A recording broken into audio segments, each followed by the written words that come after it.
માતાજી પાસે હાથ જોડીને પ્રાર્થના કરવી, હે માં જીવંતિકા, હું મારા બાળકોની રક્ષા તેમજ તેના ઉજ્જવળ ભવિષ્ય માટે આપનું વ્રત કરું છું.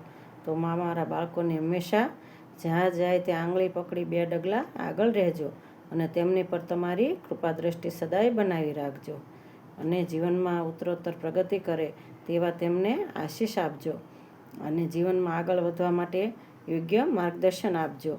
તેમાં જીવનમાં કોઈ સંકટ આવે જ નહીં એવી હું પ્રાર્થના કરું છું. પરંતુ આ તો જીવન છે, કદાચ કોઈ સંકટ આવે તો માં એ સોયની અણી જેવું થઈને સરે, તલવારના ઘા જેવું હોય તો એ માથે થઈને જતું રહે તેવી કૃપા કરજો.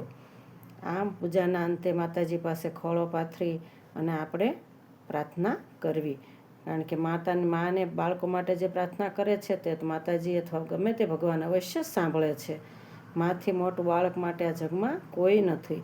આ વ્રતમાં મોટા ભાગે ઘઉંના લોટના કંસાર માતાજીને ધરાવીને એકટાણું જમવાનું હોય છે, પરંતુ ઘણાની એકલો કંસાર અથવા શીરો, જેને આપણે શીરો પણ કહીએ છીએ, તો લઈ ના શકે તો મોળા ઘઉંને લોટની ભાખરી કરી શકાય, તેની સાથે ચા પણ લઈ શકાય. આવી રીતે મીઠા વગરનું તે દિવસે મોળું